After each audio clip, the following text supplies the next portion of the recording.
Chega ao fim a Operação Semana Santa da Polícia Rodoviária Federal. 9 mortes foram registradas em rodovias federais de Santa Catarina. Governo catarinense incentiva o uso de energia limpa no campo. Painéis solares são cada vez mais comuns em propriedades rurais do estado. Obras na barragem de Ituporanga chegam na metade com substituição de 2 comportas. Paraná investe em abrigos para pontos de ônibus. 30 cidades serão beneficiadas. Homenagens a Francisco. Visita do Papa em 2013 segue viva na memória dos brasileiros. Enterro do Papa é marcado para sábado. Após sepultamento, começam os trabalhos do conclave, que deve definir novo líder da Igreja Católica. E você vai ver também as últimas horas de Francisco. Vaticano divulga últimos atos do pontífice horas antes da morte. Essas e outras notícias a partir de agora no Pix News.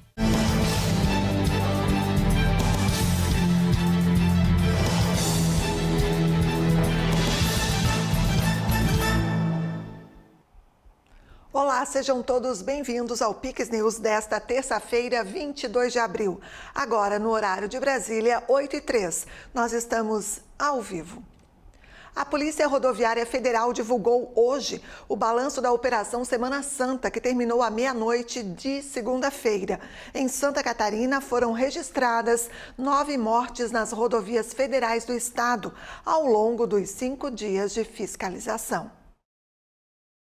Ao longo dos 5 dias de fiscalização reforçada nas rodovias federais, foram registrados 145 acidentes, nos quais 164 pessoas ficaram feridas e 9 morreram. Entre os óbitos, 5 foram de pedestres atropelados enquanto cruzavam a rodovia. Os outros 4 óbitos envolveram motociclistas, 3 deles em motos de baixa cilindrada, até 150 centímetros cúbicos. No ano passado, a segunda-feira após o domingo de Páscoa foi dia útil e não feriado como em 2025. Por isso, para fins estatísticos, não será feita comparação com os números de acidentes de 2024. A fiscalização da PRF flagrou 147 motoristas dirigindo sob efeito de álcool, 255 ultrapassando em local proibido, 59 manuseando o celular e 3.600 transitando acima da velocidade máxima.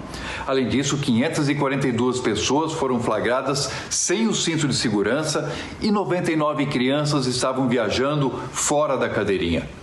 O perfil dos óbitos registrados reforça um desafio estrutural conhecido em Santa Catarina, a dependência quase exclusiva da malha federal para deslocamentos intermunicipais e regionais. Como consequência, as BRs acabam concentrando tráfego intenso e diversificado, incluindo veículos leves, pedestres e motocicletas de uso urbano. Mais de 300 quilos de maconha foram apreendidos pela Polícia Rodoviária Federal em Santa Catarina durante o feriadão da Páscoa.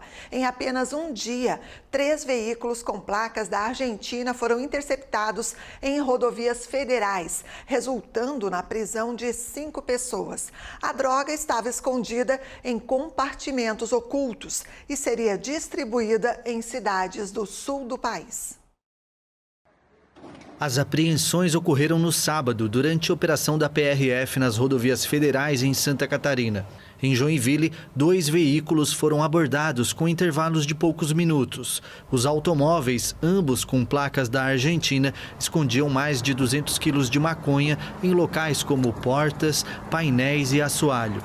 Os motoristas relataram que os carros foram carregados no Paraguai e tinham como destino cidades do litoral catarinense.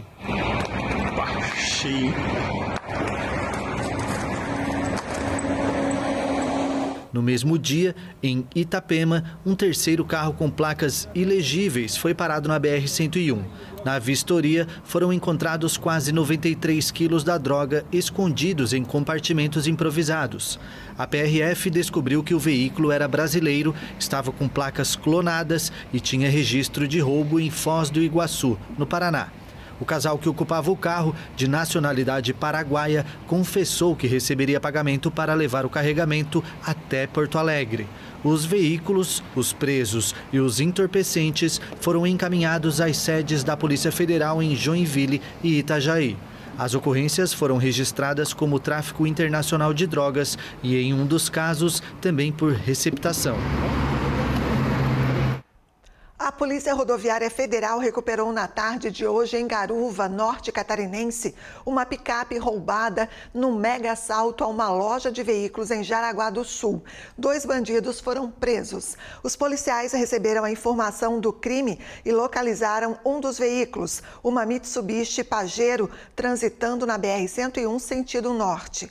O motorista não obedeceu ordem de parada, fugiu em alta velocidade, saiu da rodovia federal e entrou em uma estrada estadual. Durante a fuga, bateu em um automóvel e abandonou o veículo. Ele e o passageiro correram em direção à vegetação, mas foram localizados e algemados. Já o motorista envolvido no acidente sofreu lesões graves e foi encaminhado ao hospital. Segundo a Polícia Militar, um grupo criminoso armado invadiu uma loja de veículos usados por volta do meio-dia e levou 9 picapes. Todos os veículos foram recuperados. As obras na barragem de Ituporanga estão em ritmo avançado com a substituição de 2 comportas. Considerada uma das estruturas estratégicas para o controle de cheias no Alto Vale do Itajaí, a barragem de Ituporanga está com 50% de execução dos trabalhos de recuperação. Agora a obra entrou em uma fase importante com o início da substituição das comportas C4 e C5, que já tiveram as estruturas de concreto reformadas e blindagens posicionadas. Portas essas que são da década de 70 e que ao longo de 50 anos prestaram um apoio importante, especialmente para o Alto Vale do Itajaí, mas que precisam de uma revitalização, de uma troca. E nós estamos fazendo esse trabalho. 2 comportas já estão sendo trocadas e que nos próximos 60 dias vão estar operantes e protegendo novamente o vale por estarem inoperantes antes do início desse processo. Essas ações são fundamentais para que a gente possa reestruturar e melhorar ainda mais a nossa defesa civil e, de modo central, melhorar ainda mais a proteção no Alto Vale do Itajaí. A próxima etapa da obra será a reforma das comportas C1, C2 e C3. Essa última já teve início com a desmontagem da estrutura antiga. As comportas C2 e C1 só passarão por intervenções após o pleno funcionamento das comportas C4 e C5, garantindo que a barragem continue operando com segurança durante todo o processo. Com o apoio de programas do governo do estado, agricultores catarinenses têm conquistado mais autonomia e sustentabilidade por meio da produção de energia elétrica fotovoltaica. Situada no município de Tijucas, a propriedade de Martinho Vicentini e a esposa Eiracina tem como foco principal o cultivo de tangerina, além da pecuária e do plantio de eucalipto. A atividade familiar, que é fonte de renda da casa, vem evoluindo nos últimos anos com a introdução de novos equipamentos e práticas agrícolas. A implantação de tecnologias modernas levou o casal a investir num sistema de geração de energia solar fotovoltaica. E como diz o ditado, quem planta, colhe.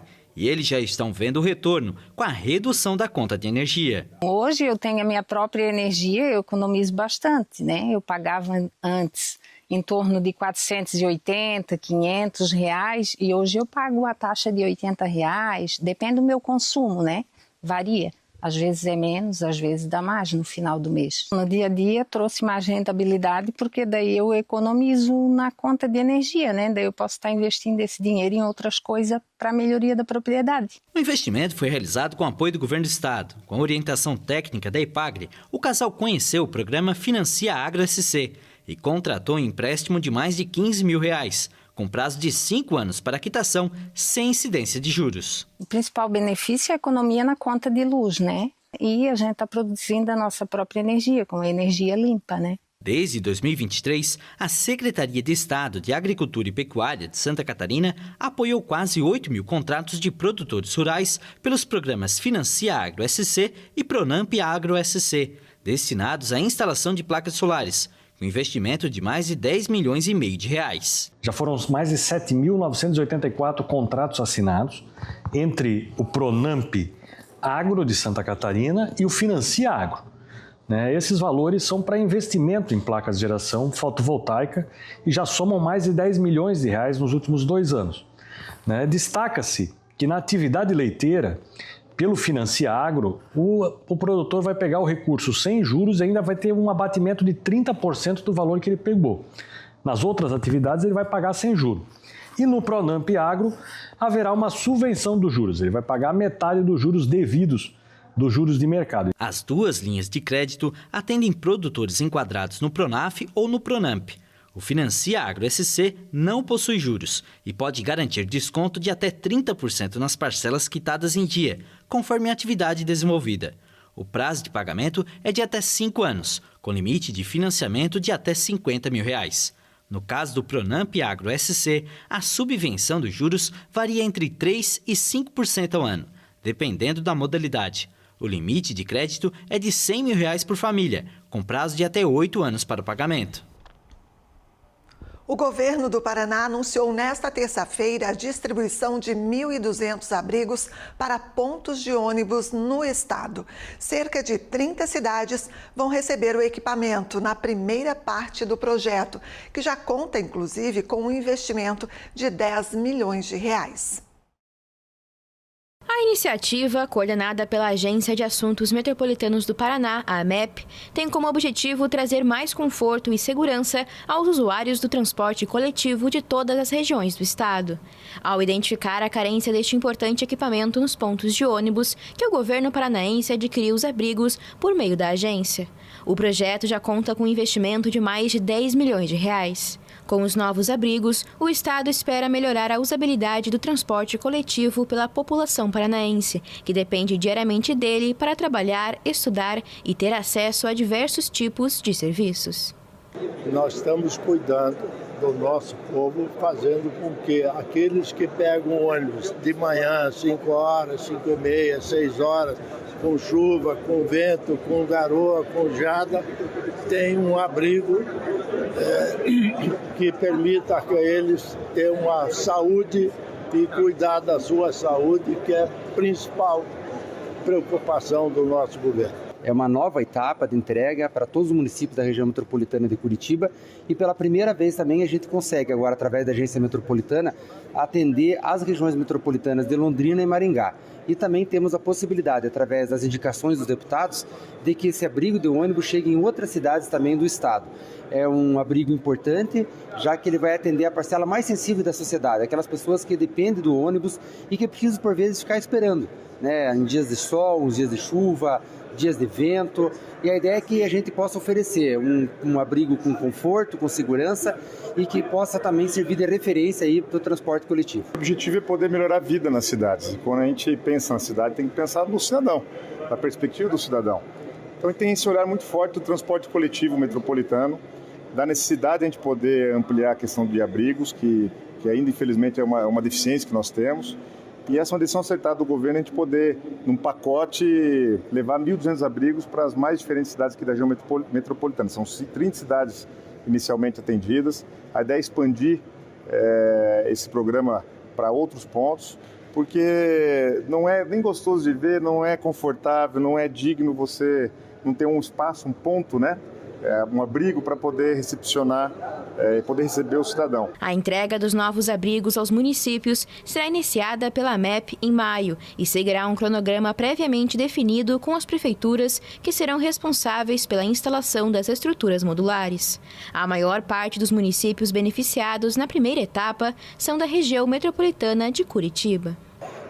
O estado está acompanhando esse crescimento, seja da expansão da linha de ônibus e também a expansão das cidades. E aí que hoje vem a possibilidade de que a gente possa fazer esse novo anúncio e agora a partir de maio a gente já começa a fazer distribuição.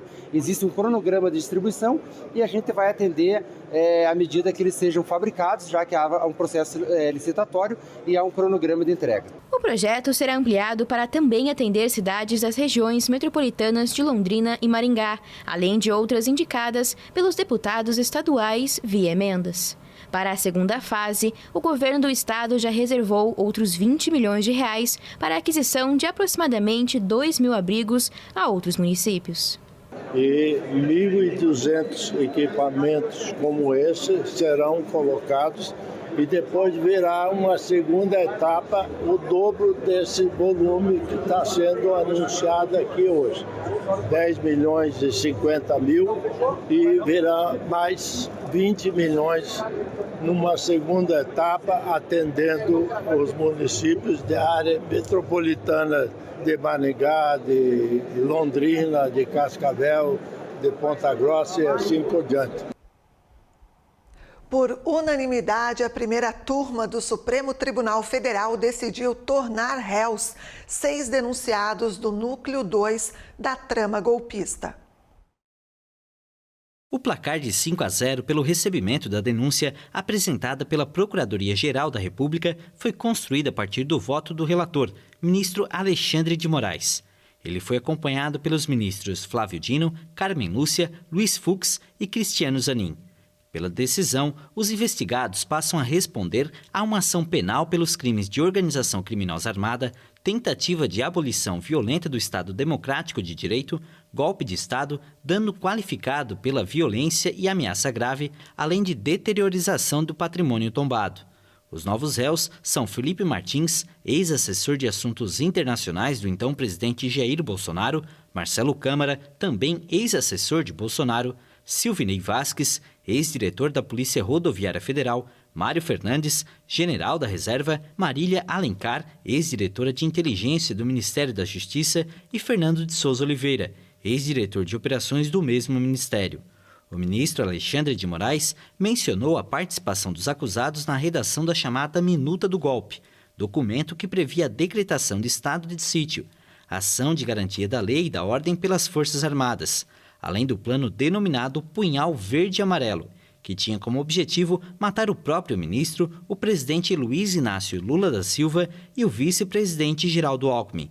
Outro fato destacado foi a ação da Polícia Rodoviária Federal, que teria tentado restringir o deslocamento de eleitores do Nordeste nas eleições de 2022. Até agora, somente as denúncias contra os núcleos 1 e 2 foram avaliadas, resultando em 14 réus.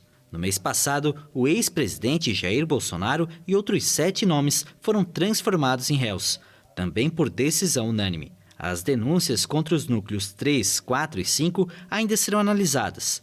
Durante a primeira etapa do julgamento, realizada nesta manhã, os advogados dos acusados negaram qualquer envolvimento com a trama golpista. O presidente do Chile, Gabriel Boric, foi recebido pelo presidente Lula hoje no Palácio do Planalto, em Brasília.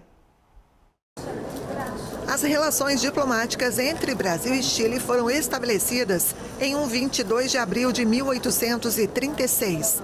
De acordo com o comunicado do governo chileno, o encontro tem como objetivo a consolidação das relações bilaterais, além de aprofundar os vínculos comerciais e de investimentos. Boric está acompanhado de uma delegação de ministros, parlamentares e empresários. Entre os projetos a serem discutidos está o corredor bioceânico rodoviário, obra que pretende ligar o Brasil ao norte chileno. Agora intervalo e você vai ver a seguir. Pressionada pelas tarifas de Trump, economia global deve crescer 2,8% em 2025. Enterro do Papa é marcado para sábado. Após o sepultamento, começam os trabalhos do conclave que deve definir novo líder da Igreja Católica. E também nesta edição, as últimas horas de Francisco. Vaticano divulga últimos atos do pontífice horas antes da morte. Voltamos em instantes.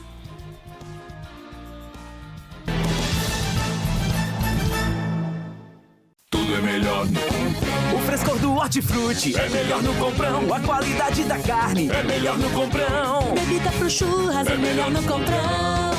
Tudo é melhor no Comprão. O postinho da padaria é melhor no Comprão. Desconto no atacado é melhor no Comprão. Abastecer o seu negócio é melhor no Comprão. Tudo é melhor no Comprão. Tudo que você precisa, qualidade, economia, pagamento. É melhor no Comprão. Melhor preço é no Comprão. Mais importante que falar dos 46 mil benefícios oferecidos em universidades catarinenses é falar das histórias que o programa Universidade Gratuita está ajudando a escrever. Em 2 anos, o governo pagou as mensalidades de milhares de alunos, tornando possível o sonho da faculdade em todas as regiões do estado. Informações? Acesse o site. Programa Universidade Gratuita. Oportunidade para quem precisa. Governo de Santa Catarina. O que é Garopaba? É luz, é verão, é esporte, é música, é tainha, é tempero, é história, é encanto, é tradição, é cultura, é pra criança, é pra família. Garopaba é a Garopaba. Venha viver de perto. Segurança é fundamental para quem quer viajar sem agito. Por isso, o governo de Santa Catarina está trabalhando em mais de 2.000 quilômetros de estradas com o programa Estrada Boa. São mais de 50 obras de restauração de rodovias, novas pavimentações, sinalizações e duplicações. Estar seguro é saber que o caminho da volta também foi pensado para você. Mais segurança, mais infraestrutura. Santa Catarina melhor.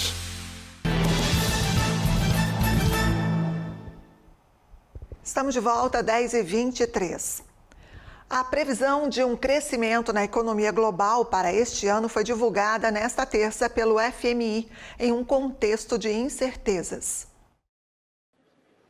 A economia global vai crescer apenas 2,8% este ano, devido à incerteza causada pelas tarifas do presidente dos Estados Unidos, Donald Trump, e pelas retaliações de alguns países. A previsão do Fundo Monetário Internacional foi divulgada nesta terça-feira.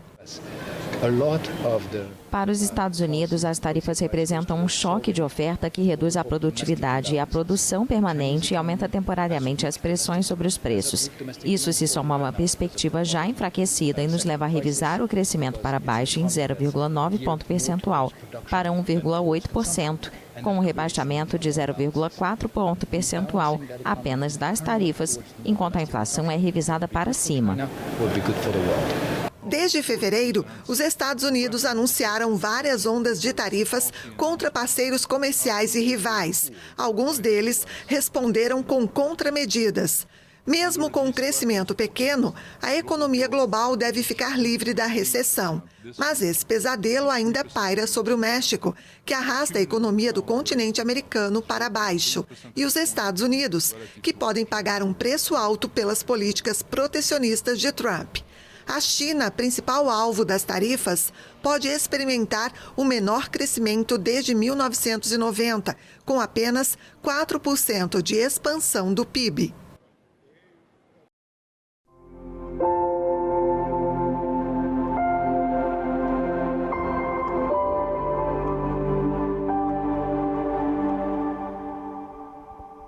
O Vaticano divulgou nesta terça-feira imagens do Papa Francisco em um caixão durante uma missa de corpo presente celebrada para religiosos.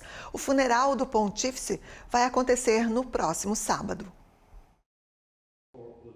O Papa Francisco repousa em um caixão aberto, vestido com uma túnica vermelha, com a mitra papal na cabeça e um rosário nas mãos. Vários religiosos rezam ao redor. As imagens divulgadas foram registradas na capela da Casa Santa Marta, residência de Francisco no Vaticano, onde ele morreu na segunda-feira, aos 88 anos. Jorge Bergoglio foi vítima de um AVC quase um mês depois de receber alta de uma longa hospitalização por problemas respiratórios. Também nesta terça-feira, a Santa Sé anunciou que o funeral do Papa Francisco vai acontecer no sábado, mas os fiéis poderão dar o último adeus ao primeiro pontífice latino-americano a partir desta quarta-feira na Basílica de São Pedro. A missa fúnebre será celebrada às 10 da manhã no horário local, 5 da manhã no horário de Brasília, na Praça Vaticana de São Pedro, localizada diante da Basílica São Pedro e onde o jesuíta argentino fez a última aparição pública no domingo de Páscoa. Segundo a imprensa italiana, 500 mil de fiéis são esperados para o funeral, assim como chefes de Estado e monarcas de todo o mundo. O presidente americano Donald Trump confirmou presença, assim como o francês Emmanuel Macron e o ucraniano Volodymyr Zelensky. Missas se multiplicaram em homenagem ao Papa Francisco por todo o Brasil, país com o maior número de católicos no mundo. No Rio de Janeiro, fiéis ainda lembram com carinho da visita do Papa em 2013, por ocasião da Jornada Mundial da Juventude. A Catedral Metropolitana do Rio de Janeiro abriu as portas nesta segunda-feira para prestar homenagem ao Papa Francisco, morto aos 88 anos. O arcebispo Dom Orani Tempesta celebrou uma missa pela alma do jesuíta argentino. Na memória dos cariocas ainda vive a lembrança da Jornada Mundial da Juventude em 2013, quando o Santo Padre esteve na cidade. Eu estava um pouquinho afastada da igreja e aí eu fui para Copacabana, né, que foi o da juventude, e aí ali eu me deparei com um Papa simples, humilde, né, que falava a nossa língua pobre, estou emocionada. Coisa que a gente guarda, né? Essa emoção de 2013 na jornada foi uma emoção muito grande. Em Copacabana, aqui também, eu tive a felicidade de estar próximo dele. Muito bom. Que o próximo que vier também aí, que nós possamos recebê-lo com muito carinho, muito amor, muita gratidão. Pedir que ele continue dando seguimento no que o Papa Francisco deixou aí para nós. Durante viagem ao Brasil em 2013, Francisco também visitou o Santuário de Aparecida, o maior do Brasil, onde reuniu mais de 200 mil peregrinos. Nesta segunda-feira, a Basílica também foi palco de uma missa em homenagem ao primeiro Papa latino-americano. Só temos a agradecer ao Papa Francisco,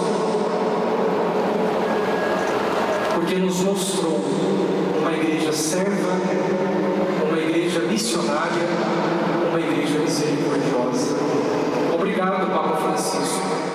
Como ser humano vai fazer muita falta aqui na Terra, mas eu creio que ele está lá olhando pela gente e rezando junto com a gente.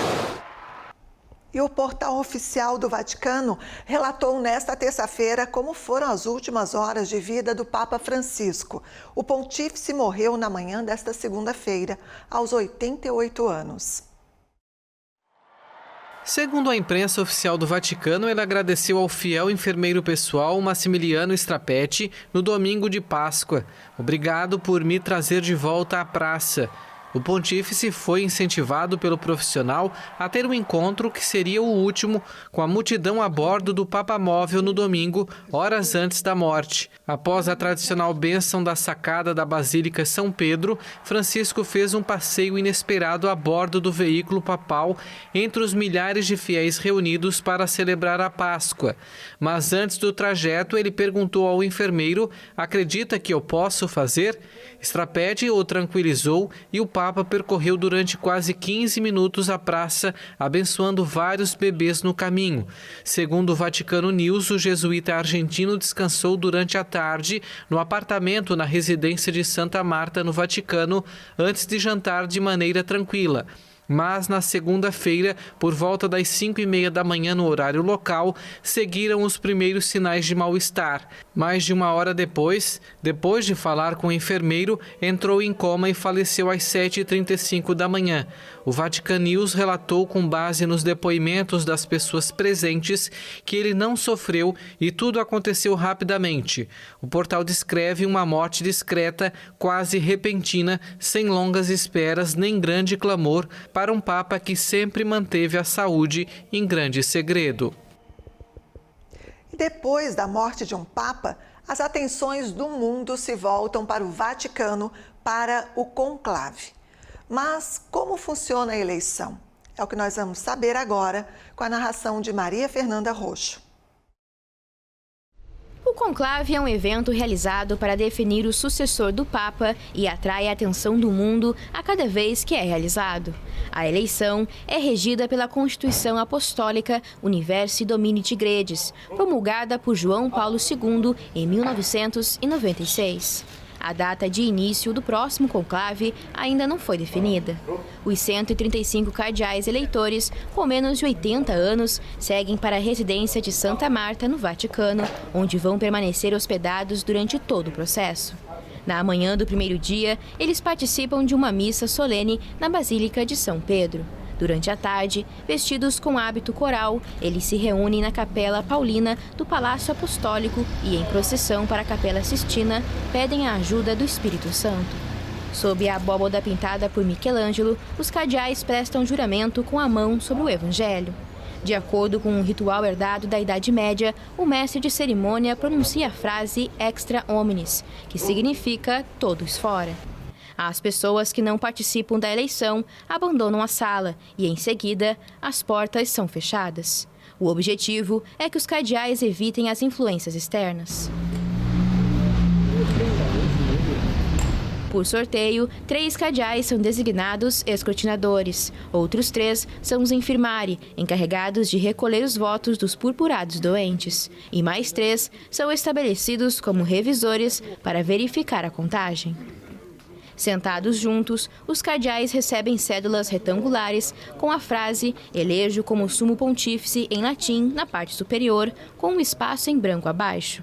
Os eleitores escrevem o nome do candidato escolhido à mão e dobram a cédula. Em tese, é proibido votar no próprio nome. Uma vez recolhidas todas as cédulas, um escrutinador agita a urna para misturá-las, transfere as cédulas para outro recipiente e um outro cardeal as conta. Se nenhum cardeal conquistar 2/3 dos votos, os eleitores procedem a uma nova votação. Com exceção do primeiro dia, são previstas 2 votações pela manhã e 2 pela tarde, até a proclamação de um Papa.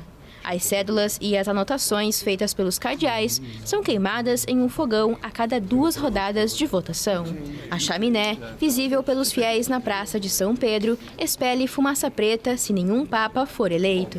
Depois de 3 dias sem definição, a votação é suspensa para um dia de oração. Se a chaminé expelir a famosa fumaça branca, é sinal de que um novo Papa foi eleito.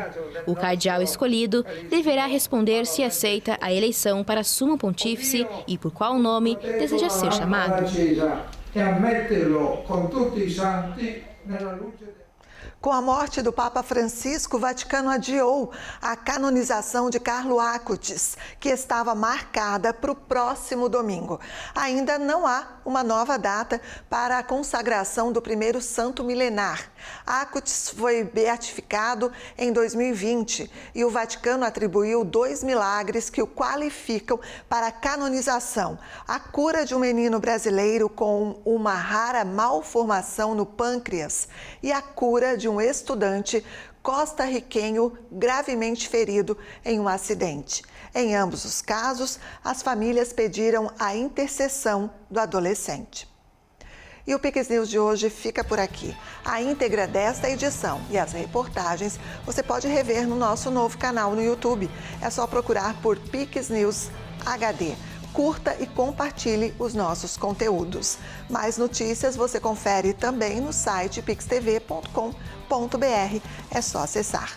Muito obrigada pela companhia. Fique agora com o CinePix e a gente se encontra amanhã. Até lá. Pix TV, conectando você ao melhor conteúdo todo dia.